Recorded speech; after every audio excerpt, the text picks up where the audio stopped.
SHO AP TV ప్రేక్షకులకు నమస్కారం.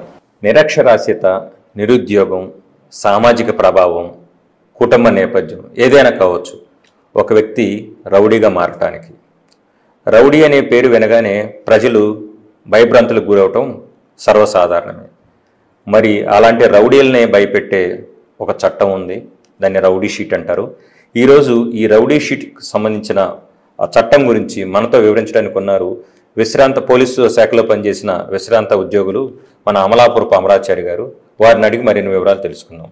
నమస్కారం అమరాచారి గారు. నమస్తే సార్, మనం ఇంటర్వ్యూలకు వెళ్లే ముందు అసలు ఒక వ్యక్తి, ఒక సాధారణ పౌరుడు ఈ అనైతిక కార్యక్రమాలు లేదా రౌడీగా మారటానికి గల ప్రధాన కారణాలు ఏమై ఉండొచ్చు సార్?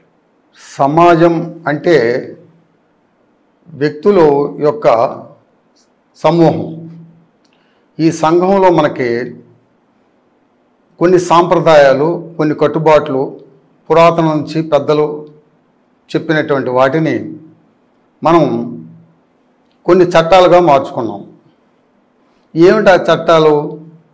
ఉదాహరణకి బాల్య వివాహాలు అనేది మనం చట్టంలో తీసుకొచ్చి పెట్టుకున్నాం. అలాగే ఈ యొక్క శాంతి భద్రతలు కట్టుబాట్లకు సంబంధించి ఎవరైతే అనైతికంగా ప్రవర్తిస్తారో శాంతి భద్రతలను పరిరక్షించాల్సినటువంటి పోలీస్ వ్యవస్థ యొక్క సూచనలను కానీ మరి ఏ ఇతరత్ర అంశాలను కానీ పెడచెవిని పెట్టి తన యొక్క ధనాపేక్ష లేదా స్వార్థపూరితమైనటువంటి లాభాపేక్ష వలన చేసేటటువంటి అనైతిక చర్యలు, వాటిని మనం నేరాలుగా పరిగణిస్తాం. అలాంటి నేరాలు చేసినటువంటి వాళ్ళు అంటే ఎవరు? ఒక మనకి సిఆర్పిసిలో కానీ ఐపీసీలో కానీ కొన్ని సెక్షన్లో మనకి వివరించబడ్డాయి. ఒక అక్రమ సంఘం ఉంటుంది. అక్రమ సంఘంలో కానీ పాల్గొనటం, అక్రమ సంఘంలో మానవాదాలు ధరించటం, లేదు పోలీసు వారి హెచ్చరికలను ఖాతరు చేయకుండా దొమ్మిగా ప్రవర్తించటం, ఇలాంటి అంశాలను తీసుకున్నప్పుడు వాటిని ఆ వ్యక్తి నిరాకరించి చట్టానికి విరుద్ధంగా ప్రవర్తించినప్పుడు ఆ వ్యక్తిని అరెస్ట్ చేయటం జరుగుతుంది, కోర్టులో ప్రవేశపెట్టడం జరుగుతుంది. ఆ యొక్క వ్యక్తి తరచుగా నేరాలకు పాల్పడినప్పుడు అతని మీద ఒక రౌడీ షీటు ఓపెన్ చేయబడుతుంది. ఈ రౌడీ షీటు అనేది ఇది అతని యొక్క కదలికలు, అతని మీద నిఘా ఉంచడానికి తప్పించి తప్ప అతని ప్రాథమిక హక్కులను హరించే విధంగా ఉండటానికి వీల్లేదు. అలాంటి ఏదైనా కానీ పోలీసు వారు అధికార దుర్వినియోగానికి పాల్పడినట్లయితే దానికి మళ్ళీ తన స్వేచ్ఛని భంగం కలిగించారని చెప్పి వేరే విధంగా అతను పోలీసు వారి యొక్క చర్యలను అతను డిమాండ్ చేసే అధికారం అతనికి ఇవ్వటం జరిగింది. Okay sir. సార్, ఒక వ్యక్తి రౌడీగా మారటానికి గల కారణాలు, అట్లాగే ఈ రౌడీ షీటర్గా ఎలా నిర్ధారిస్తారనే అంశం గురించి చెప్పారు సార్. ఇప్పుడు ఈ ప్రక్రియలో సార్ పోలీసు శాఖ వారు ఏ అంశాలను పరిగణలోకి తీసుకుంటారు సార్? ఇప్పుడు మీకు చెప్పినటువంటి అంశాలన్నీ కూడా ఇందులోకి వస్తాయి. ఇప్పుడు ప్రజాశాంతికి భంగం కలిగించేటటువంటి చర్యలు, మనిషి యొక్క ధనమాన ప్రాణాలకు ప్రమాదం వాటిల్లేటట్లుగా చేసేటటువంటి నేరాలలో తరచుగా ఆ నేరాలకు పాల్పడినప్పుడు కేసులు రిజిస్టర్ చేసి చర్య తీసుకోవడం జరుగుతుంది. ఐపీసీ సిఆర్పిసి యాక్ట్లో ఈ అంశాలని పొందుపరిచే ఉన్నాయి సార్. ఇప్పుడు మీరు చెప్పిన అంశాలు ఐపీసీ సిఆర్పిసిలో రౌడీ షీటు గురించి ఎక్కడా ప్రస్తావన జరగలేదు. కానీ ఇది చెప్పే ముందు మనం ప్రామాణికంగా కొన్ని మాటలు మాట్లాడుకోవాలి, కొన్ని విషయాలు చెప్పుకోవాలి. ఇప్పుడు ఇండియన్ పీనల్ కోడ్ పోలీసు వారు ఒక నేరస్తుడు ఏ కేసుల్లో ఇన్వాల్వ్ అయితే ఆ తరహా నేరానికి సంబంధించిన శిక్షలు తెలియపరుస్తుంది. సిఆర్పిసి వచ్చి క్రిమినల్ ప్రొసీజర్ కోడ్లో అది కోర్టు యొక్క నిర్మాణం, జడ్జెస్ వారి యొక్క పాత్ర, పబ్లిక్ ప్రాసిక్యూటర్సు, సాక్షులు, విచారణ, శిక్షలు, కేసులు కొట్టివేయబడటం, అప్పీల్ చేసుకోవటం, ఇదంతా కూడా సిఆర్పిసిలో వచ్చింది. ఈ సిఆర్పిసిలో ఎలాగైతే ఈ జడ్జెస్ యొక్క నిర్మాణము ఇవన్నీ మీకు చెప్పినట్టు విషయాలు ఎక్కడ కూడా పోలీస్ వ్యవస్థ గురించి వాటి నిర్మాణం గురించి ఈ సిఆర్పిసిలో చెప్పడం జరగలేదు. అందువలన పోలీస్ వ్యవస్థ ఏం చేసిందంటే ఆంధ్రప్రదేశ్ పోలీస్ మాన్యువల్ అంటే కొన్ని స్టాండింగ్ ఆర్డర్స్ పెట్టుకుంది. సిఆర్పిసిలో ఏ విధంగా అయితే చెప్పుకున్నామో నిర్మాణాత్మకమైనటువంటివి చర్యలు ఎలాగైతే చెప్పామో పోలీసు వాళ్ళు ఒక ఉన్నతాధికారి ఇన్స్పెక్టర్ జనరల్ ఆఫ్ పోలీస్ దగ్గర నుంచి, సూపరింటెండెంట్ ఆఫ్ పోలీస్ దగ్గర నుంచి, డిప్యూటీ పోలీస్ సూపరింటెండెంట్, ఆ విధంగా ఒక్కొక్క ర్యాంక్ని విడగొట్టుకుంటూ వచ్చి వారికి ఎలాంటి అధికారాలు ఇవ్వాలో అవన్నీ ఇస్తూ తరువాత ఈ IPC, CrPC, Indian evidence act మూడింటిని క్లబ్ చేసి వాటిని అనుసంధానం చేసుకుంటూ రాయబడింది ఆంధ్రప్రదేశ్ పోలీస్ మాన్యువల్. ఇది ఐపీసీ, సిఆర్పిసిలో చెప్పినటువంటి యాక్ట్ లాంటిది కాదు ఇది. అయితే దీనికి ముందు ఇంకో మాట చెప్పాలి మనం. బ్రిటిష్ పొలిటీషియన్, సామాజికవేత్త ఏవి డైసీ అనే ఒక ఆయన రూల్ ఆఫ్ లా అనే దాని మీద ఆయన ఒక నిష్పక్షపాతమైనటువంటిది వ్రాయడం జరిగింది. ఇందిరాగాంధీ గారు వర్సెస్ రాజనారాయణ కేసులో సుప్రీంకోర్టులో రూల్ ఆఫ్ లా అనేటటువంటి అంశాన్ని సుప్రీంకోర్టు వారు 10 గంటలోకి తీసుకున్నారు. ఇది యాక్ట్ కాదు, కానీ డైసీ చెప్పినటువంటి రూల్ ఆఫ్ లాని ఎలాగైతే సుప్రీంకోర్టు తీసుకున్నదో ఆంధ్రప్రదేశ్ పోలీస్ మాన్యువల్లో ఉన్నటువంటి ఈ యొక్క స్టాండింగ్ ఆర్డర్సు ఐపీసీ, సిఆర్పిసిని అనుసంధానం చేసుకుంటూ రాయబడింది కాబట్టి వీటిని కూడా కొట్టివేయబడలేము అనేటటువంటి కొన్ని జడ్జిమెంట్లు కూడా మనం చదవటం అనేది జరిగింది. ఆర్టికల్ 20లో ఉన్నటువంటి అంశాలను తిరస్కరించడం జరుగుతుందని మనం భావించవచ్చా? మంచి ప్రశ్న వేశారు. ఇప్పుడు భారత రాజ్యాంగంలో ఆర్టికల్ 21 ఏం చెప్తుంది? మనిషి స్వేచ్ఛగా జీవించడానికి, నిర్భయంగా బ్రతకటానికి, తాను ఎంచుకున్నటువంటి వృత్తులను ఆధారంగా చేసుకొని ప్రశాంతమైన జీవితాన్ని గడపడానికి ఇచ్చేటటువంటిది ఆర్టికల్ 21. అయితే ఈ ఆర్టికల్ 21లో ప్రాథమిక హక్కుల్లో ఇచ్చినటువంటి స్వేచ్ఛ విశృంఖలత చెందినప్పుడు, ఆ మనిషి రాక్షస అవతారం ఎత్తినప్పుడు, ఆ యొక్క మనిషి యొక్క క్రూరత్వం లక్షణాలను ఎదుటి మనిషి మీద పైశాచికంగా ప్రవర్తించినప్పుడు అతన్ని ప్రాథమిక హక్కులతో పోల్చి మనం ఆ మనిషిని చూడలేం. ప్రాథమిక హక్కులను ఏ మనిషికైతే ఉన్నాయో అతను తోసిపుచ్చి నిర్బంధంగా తాను పైశాచికంగా పనిచేసినప్పుడు, ఇప్పుడు సపోజ్ మీకు మర్డర్ ఉంది, హత్య ఉంది, రేప్ అండ్ మర్డర్ ఉంది, మానభంగం చేసి చంపేయటం ఉంది, డకాయిటీ, రాబరీ లాంటి ఒక దోపిడీ కేసులు ఉన్నాయి. ఈ కేసులు వ్యక్తే చేసే సంఘంలో వ్యక్తులు చేస్తారు, నేరస్తులు అనబడేటటువంటి వ్యక్తులు.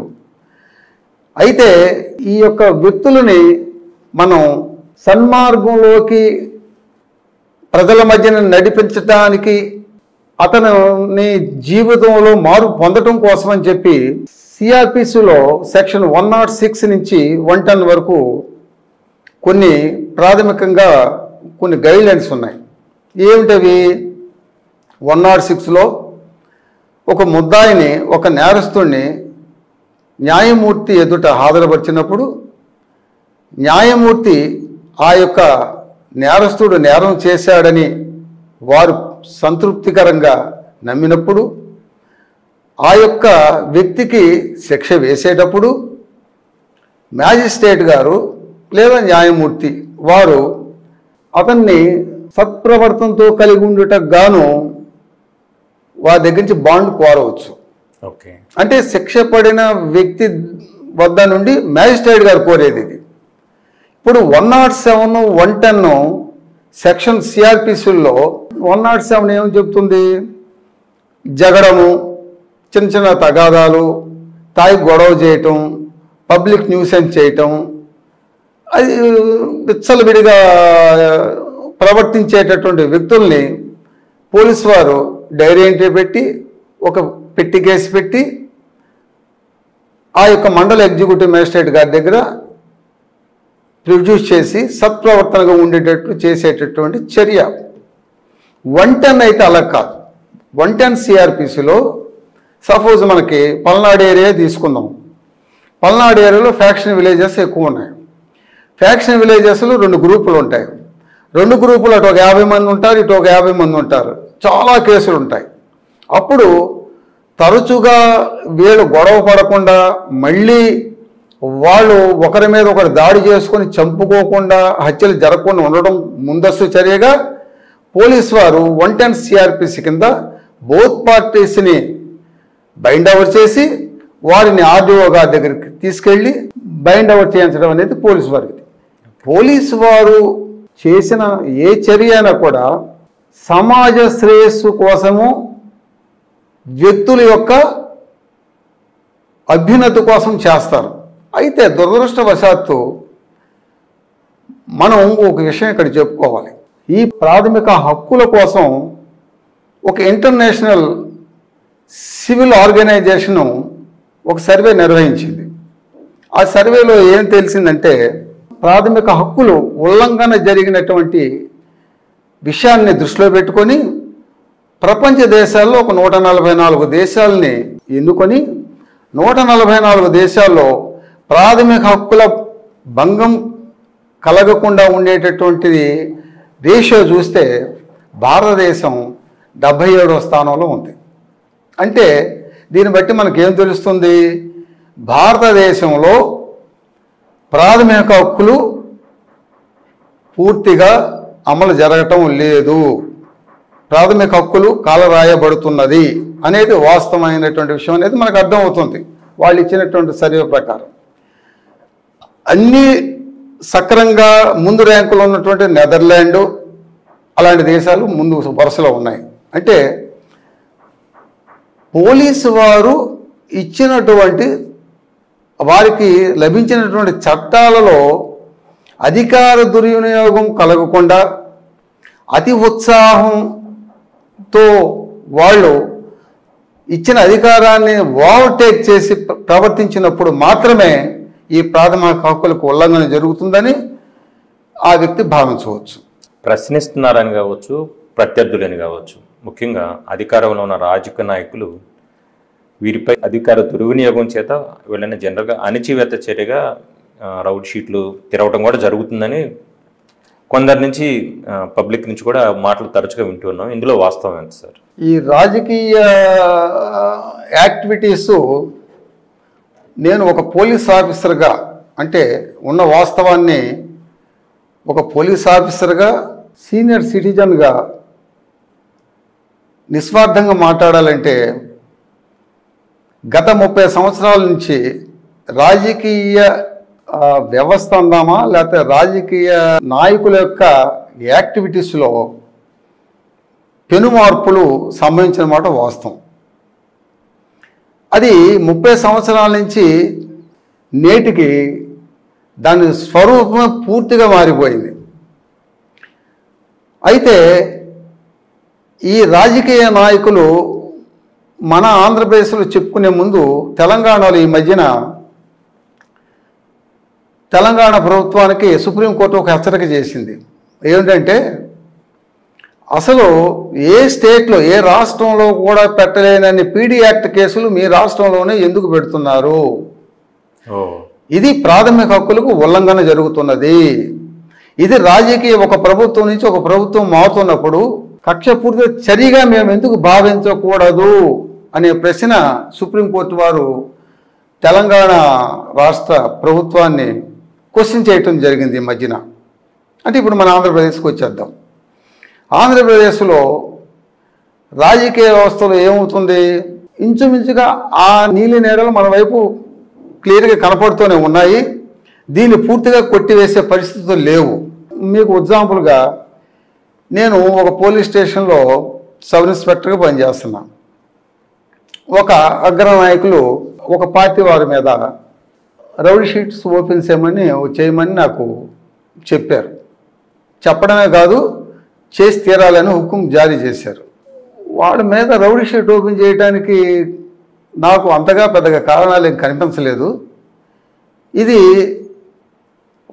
ఆ పార్టీ యొక్క కార్యకర్తలు, ఆ గ్రామంలో ఆ పార్టీ యొక్క కార్యకర్తలు ఆ వ్యక్తులని రౌడీ షీటర్స్గా మార్చి వాళ్ళు ఏదో గెలుపొందామనేటువంటి ఉద్దేశంతో ఆ నాయకుడిని ఒత్తిడి చేసి ఉండొచ్చు. కానీ నాకున్నటువంటి విచక్షణ జ్ఞానంతో, అంటే నేను కానిస్టేబుల్ నుంచి సబ్ ఇన్స్పెక్టర్గా ఎదిగిన విధానం కానీ, లేదు ఈ యొక్క అంతరాలను పేదవాడు పెద్దవాడు అనేటువంటి అంతరాల మధ్యన నేను కూడా జీవించి ఉన్నాను కాబట్టి ఇది కరెక్ట్ కాదని, సార్ నేను రౌడీ షీట్స్ ఓపెన్ చేయడానికి ముందు నాకు చట్టపరిధిలో నేను 107 కింద మ్యాజిస్ట్రేట్ గారి ముందు హాజరుపరిచి తరువాత నేను తదుపరి చర్య తీసుకుంటానని చెప్పి వారికి నచ్చచెప్పి 107 కింద మాత్రమే నేను బైండ్ అవుట్ చేయడం జరిగింది. అంటే మీకు ఎందుకు చెప్తున్నానంటే, ఉదాహరణ ఇప్పుడు కాదు, మనం ఇప్పుడు ఏదో ఇప్పుడున్న ప్రభుత్వాల మీదనే మనం నింద వేయటం సరికాదు. ఇది అనాదిగా 30 సంవత్సరాలు, గత 30 సంవత్సరాలు జరుగుతున్నదే. కాకపోతే ఏమిటంటే దీన్ని హుకుంగా ఇండైరెక్ట్గా పోలీస్ వ్యవస్థ మీద హుకుంగా జారీ చేయడం జరుగుతుంది. సార్, ఇప్పుడు తరచుగా నేరాలు చేసే వ్యక్తిపై రౌడీ షీట్ తెలుస్తాం కదా సార్, అలా రౌడీ షీట్ తెరిచిన వ్యక్తి మీద పోలీసులు జనరల్గా విధించే ఆంక్షలు ఏముంటాయి సార్? సహజంగా ఇప్పుడు ఒక వ్యక్తి నేరాలు చేసి, అంటే హ్యాబిచువల్ అఫెండర్ అంటే అలవాటు పడిన నేరస్తుడు లేదా నిరంతరంగా చేస్తున్నటువంటి నేరాల ప్రక్రియలో ఆ వ్యక్తిని మనం ఆ రౌడీ షీట్ అనేది అతన్ని కించపరచాలను, అతన్ని ఇబ్బంది పెట్టాలను ముఖ్య ఉద్దేశం కాదు. అసలు ఆ వ్యక్తి యొక్క కేసుల యొక్క వివరాలు, ఆ యొక్క రిలేషన్స్, ఆ యొక్క కుటుంబ నేపథ్యం, ఒక హిస్టరీ, అతని చరిత్ర, ఆ చరిత్రతో పాటు అతనికి ఇన్వాల్వ్మెంట్ ఉన్నటువంటి కేసులు మొత్తం కూడా ఒక క్లబ్ చేసి ఒక రికార్డును మెయింటైన్ చేయటం కోసం ఏర్పరిచినటువంటి విషయం ఇది అసలు యాక్చువల్గా. అంటే ఒక రౌడీకి అతను చేసేటటువంటి నేరాలను నిక్షిప్తపరచడం అనేటటువంటి ఒక ప్రక్రియలో రౌడీ కాస్త రౌడీ షీట్ ఓపెన్ చేస్తే అతన్ని రౌడీ షీటర్ అని తీసుకొచ్చి పెట్టడం జరిగింది. పోలీసు వారు ఫోటో తీసుకొని అందులో పెట్టడం, అంటే గతంలో ఇప్పుడు రౌడీ, కేడీ, డీసీ, సస్పెక్టు కొన్ని షీట్లు ఉంటాయి. అనాదిగా వెనక రోజుల్లో వారి ఫోటోలు తీసి ఫోటో బాక్స్లో పెట్టడం అనేది నేను కూడా చూస్తున్నా. కానీ ఇప్పుడు ఆ పరిస్థితులు లేవు. ఎందుకంటే రాజ్యాంగబద్ధమైనటువంటి హక్కులు చదువుకున్నటువంటి పోలీస్ ఆఫీసర్స్ చాలామంది వస్తున్నారు. అందులో ఈ మధ్యకాలంలో వచ్చినటువంటి ఐపీఎస్, ఐఏఎస్ ఆఫీసర్స్ కూడా క్షుణ్ణంగా రాజ్యాంగం పట్ల వాళ్ళు పూర్తి అవగాహన ఉండి కింది స్థాయిలో ఏదన్నా చిన్న చిన్న తప్పులు జరుగుతున్నా కూడా ఈ మధ్యకాలంలో ఐపీఎస్ ఆఫీసర్స్ యొక్క ఇన్వాల్వ్మెంట్ బాగా జరుగుతుంది. ఎందుకంటే జిల్లాలను పెంచడం వల్ల ఏమవుతుందంటే, ఇదివరకు సబ్ డివిజనల్ పోలీస్ ఆఫీసర్ చేయాల్సినటువంటి దాన్ని ఒక జిల్లా కింద మార్చడం వల్ల పరిపాలన సులభతరమైంది. ఆ ఎస్పీస్, ఆ ఆఫీసర్స్ కూడా ప్రతి విషయంలో ఇన్వాల్వ్మెంట్ జరగటం జరిగింది. మీకు ఉదాహరణ, గత 2 రోజుల క్రితం చీరాల బాపట్ల ఆ మధ్యకాలం ఆ ప్రదేశాల్లో ఒక అమ్మాయిని 3 వ్యక్తులు సామూహిక రేపు చేసి చంపడం జరిగింది. ఇది మనం విన్నాం. ఆ యొక్క చేసినటువంటి నిందితుల్ని ఆ పోలీస్ ఆఫీసర్స్ వితిన్ 24 అవర్స్లో పట్టుకోవడం జరిగింది. ఆ పట్టుకోవడంలో వాళ్ళు ఎంతో చాకచక్యంగా ఐపీఎస్ ఆఫీసర్స్, యంగ్ ఛాంపియన్స్ వచ్చారు. వాళ్ళందరూ కూడా మంచి గైడ్ లైన్స్ ఇచ్చి పట్టుకోవటం జరిగింది. ఇది రాబోయే తరాలకి మంచి శుభపరిణామంగా మనం చెప్పుకోవచ్చు. ఇప్పుడు మనం ఏదైతే ఆంక్షలు వీరి మీద ముఖ్యంగా మేజర్ ఆంక్షలు ఉంటాయి కదా సార్, ఈ ఆంక్షలని రాజ్యాంగబద్ధమైనవేనా సార్? రాజ్యాంగబద్ధమైన వాటిని మనం చెప్పలేం. రాజ్యాంగబద్ధంలో మనకి యాక్ట్లో చెప్పలేదు. ఐపీసీ, సిఆర్పిసి యాక్ట్స్లో ఎక్కడ చెప్పలేదు. రెవెన్యూ షీటు ఓపెన్ చేయడం అనేది ఏంటంటే for the purpose of law and order maintenance, for the purpose of good behaviour, ఒక వ్యక్తి సత్ప్రవర్తనతో కలిగి ఉండటానికి, తదుపరి మానవ సంబంధాలతో కలిగి మళ్ళీ యథేచ్ఛగా అతను ఒక మంచిగా బ్రతకడానికి పోలీసు వారు చేసే ప్రక్రియ తప్ప ఇది ఆ వ్యక్తిని పనిష్ చేయటం కానీ, ఆ వ్యక్తి యొక్క గోప్యత అంటే అతను యొక్క స్ట్రక్చర్ని సమాజంలో బలహీనపరచాలనే ఉద్దేశం అయితే కాదు. గతంలో ఏదో 25-30 సంవత్సరాలు వెనక జరిగితే జరిగి ఉండొచ్చు, కానీ ఇప్పుడు ప్రస్తుత పరిస్థితుల్లో మాత్రం పోలీసు వ్యవస్థలో ఇది చాలా మటుకు తగ్గిపోయిందనే చెప్పాలి. ఒక వ్యక్తిపై తెరిచిన రౌడీ షీట్ని క్లోజ్ చేయాలంటే ఏ అంశాలను పరిగణనలో తీసుకుంటారు సార్? ఇప్పుడు పోలీస్ స్టేషన్స్లో ఒక ఎస్పీ గారు కానీ డిఎస్పీ గారు కానీ ఇన్స్పెక్షన్కి వస్తారు. ఇన్స్పెక్షన్కి వచ్చినప్పుడు వారి రికార్డు అంతా పరిశీలిస్తారు. ఇక్కడ ఒక విషయం చెప్పాలి. శంఖచక్ర బాగ్జీ అని సారు ఎస్పీ గారుగా మనకు పనిచేశారు గుంటూరులో. చాలా నిబద్ధత కలిగినటువంటి సూపర్ అండ్ సుప్రీం ఆఫీసర్. మా ఫాదర్ కానిస్టేబుల్, మా నాన్నగారు చనిపోయిన తర్వాత నేను పోలీసు బాస్ హాస్టల్లో చదువుకోవటం వల్ల పెరగటం కూడా పోలీసు వారి మధ్యలోనూ పెరగటం జరిగింది. పోలీసు వ్యవస్థలోనూ ఉద్యోగం చేయడం జరిగింది.